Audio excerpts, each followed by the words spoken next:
అక్కడ అడవిలో వెంకీ ఉన్ను మ్యాగీ ఇద్దరు పెళ్ళి జరిగిపోతూ ఉంటుంది.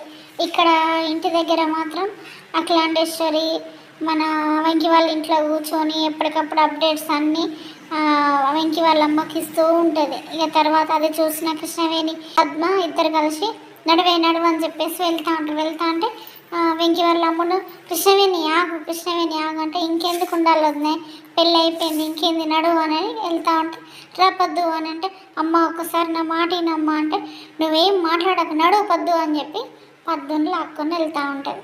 ఇక ఇక్కడ అడవిలో మాత్రం వెంకీ ఆల్రెడీ మ్యాగీ మెడలో తాళి కట్టేస్తాడు. ఇక్కడ పెళ్ళి అయిపోతుంది. అగ్ని చుట్టూ ప్రదక్షిణలు కూడా చేసేస్తారు.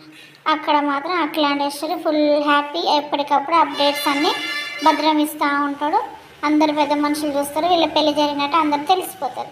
అది నిజమా అబద్ధమా కలనా, ఇందులో ఏమన్నా చేస్తాడా వెంకీ, లేకపోతే ఏం జరుగుతుంది, అసలు నిజంగా పెళ్లి చేసుకొని ఇక్కడికి వచ్చేసరికి పద్దు పరిస్థితి ఏంది, అమ్మ మాట తప్పిపోయిందని వెంకీ ఏం బాధపడడా, వాళ్ళ అమ్మ ముఖం ఎలా చూస్తాడు, మ్యాగీ ఇక్కడికి వస్తుందా లేకపోతే వాళ్ళ అమ్మోళ్ళ ఇంటికి వెళ్తుందా అఖిలాండేశ్వరి ఇంటికి, అసలు ఏం జరుగుతుందో రేపటి ఎపిసోడ్లో చూద్దాం.